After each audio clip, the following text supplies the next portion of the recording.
On July 30th, 2018, police officers in the quiet mountain town of Nikko, Japan, walked up to room number 3 of the Turtle Inn Annex. When they turned the key and pushed open the door, the room was completely silent. Everything inside was untouched. A suitcase sat neatly packed in the corner. A passport was lying wide open on the small desk. Next to it, a phone charger was still plugged into the wall, its cable resting empty on the tatami mat. It looked as though the guest had just stepped out for 2 minutes to buy a drink from a vending machine down the hall. Except she hadn't stepped out 2 minutes ago. She had walked out 24 hours earlier into the dark torrential rain of a massive tropical typhoon and vanished. When search teams swept the swollen river down the street, local authorities reached an immediate conclusion. She slipped, fell into the rapids, and drowned. Case closed. Until telecommunications engineers analyzed her raw cellular data, because her phone didn't die when she disappeared. For nearly 24 full hours after she walked out of that inn, while her passport sat alone in that dark room, her phone was quietly registering with cell towers across the valley, moving from one location to another. Someone, or something, was carrying it.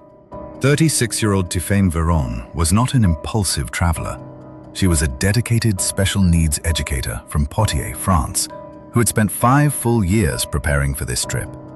She studied Japanese, saved every extra euro, and mapped out every single day of her dream vacation.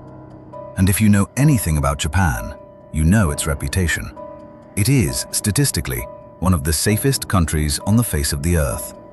Violent crime against tourists is almost unheard of. People routinely leave laptops unattended in cafes and drop wallets on crowded streets, only to find them returned hours later with every single bill inside. So when Tiphaine boarded the northbound train out of Tokyo toward the sacred mountains of Nikko on July 28th, her family back home felt complete peace of mind. That evening, she texted her brother Damien. She was glowing with excitement.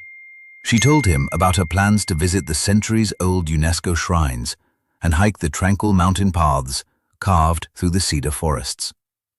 The next morning, Sunday, July 29th, a thick, grey drizzle from Typhoon Jongdari was hanging over the valley.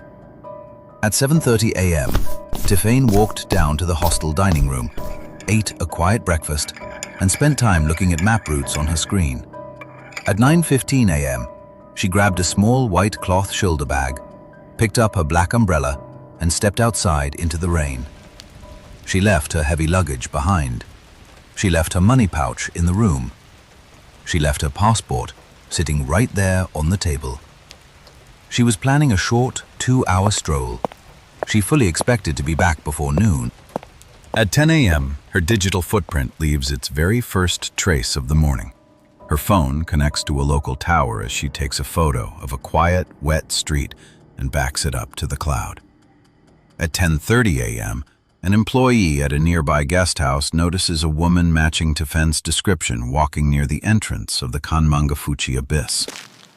The Kanmangafuchi Abyss looks like a location lifted straight from ancient folklore.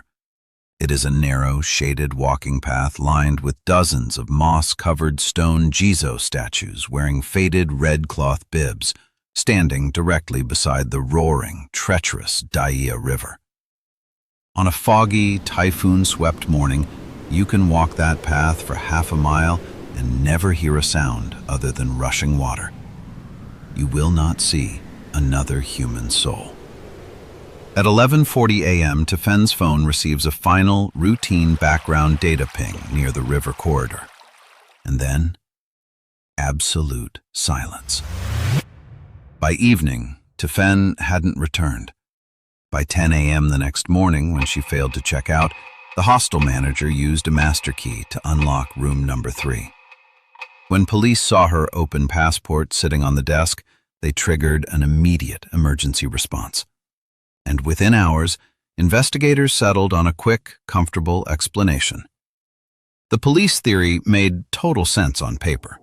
Typhoon Jongdari had transformed the Daiya River into a violent, churning death trap. Tiphaine must have stepped too close to the muddy bank to take a photo of the stone statues, lost her footing on a wet rock, plunged into the rapids, and been swept out toward the ocean. A tragic, unavoidable accident. Except, reality refused to cooperate with that theory. First was the complete absence of physical evidence. When a person drowns in a raging river, their belongings do not simply vanish. Clothing tears on sharp branches, shoulder bags get pinned against riverbed boulders, shoes and umbrellas surface downstream. Police divers searched the water, rescue dogs covered the banks, helicopters hovered over the rapids for days. They found nothing. Not a single fiber of clothing, not a strap from her white shoulder bag, not a shoe. And then came the scientific evidence that tore the accident theory apart completely. When a smartphone falls into river water, the circuit board shorts out instantly.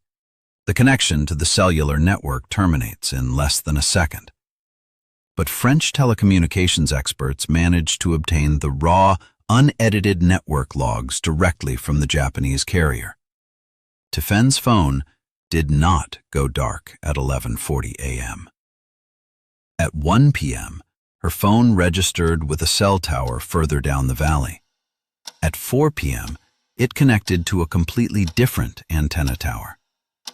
At midnight, while her passport sat untouched in that pitch-black hostel room, her phone was still alive, receiving data packets from the local network.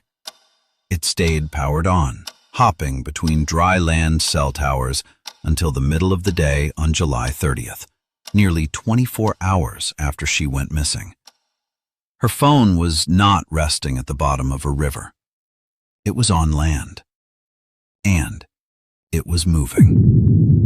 When Tiphaine's family arrived in Japan from France, expecting a massive criminal search, they ran directly into a crushing legal brick wall. Under Japanese law, individual privacy rights are heavily protected by the Constitution. Unless police find direct physical proof of a violent crime, like blood at a scene or signs of a forced entry, they do not have the legal authority to seize private security footage, pull dash cams, or force telecom providers to track real-time locations. Because local police had instantly written off Tiphaine's case as a simple drowning, precious days turned into crucial weeks. Surveillance camera footage from nearby shops was automatically overwritten.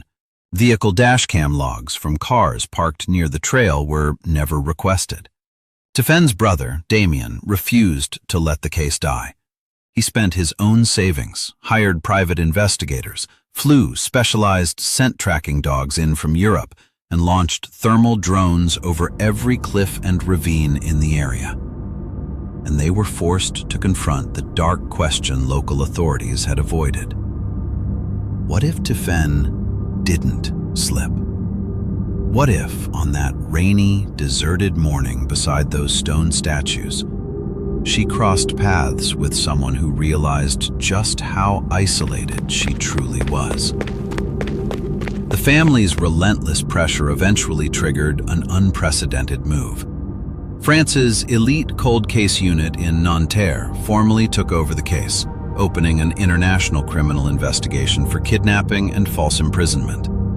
They are no longer looking for a lost tourist. They are hunting a criminal. Today, years after Tiphaine walked out the door of room number 3, the mountain town of Nikko remains as peaceful and picturesque as ever. Her suitcase was eventually packed up and shipped back to her family in France. But her real story remains trapped in the mountain mist of that valley. Did she somehow fall into an uncharted ravine where her phone barely managed to hold a weak signal for 24 hours?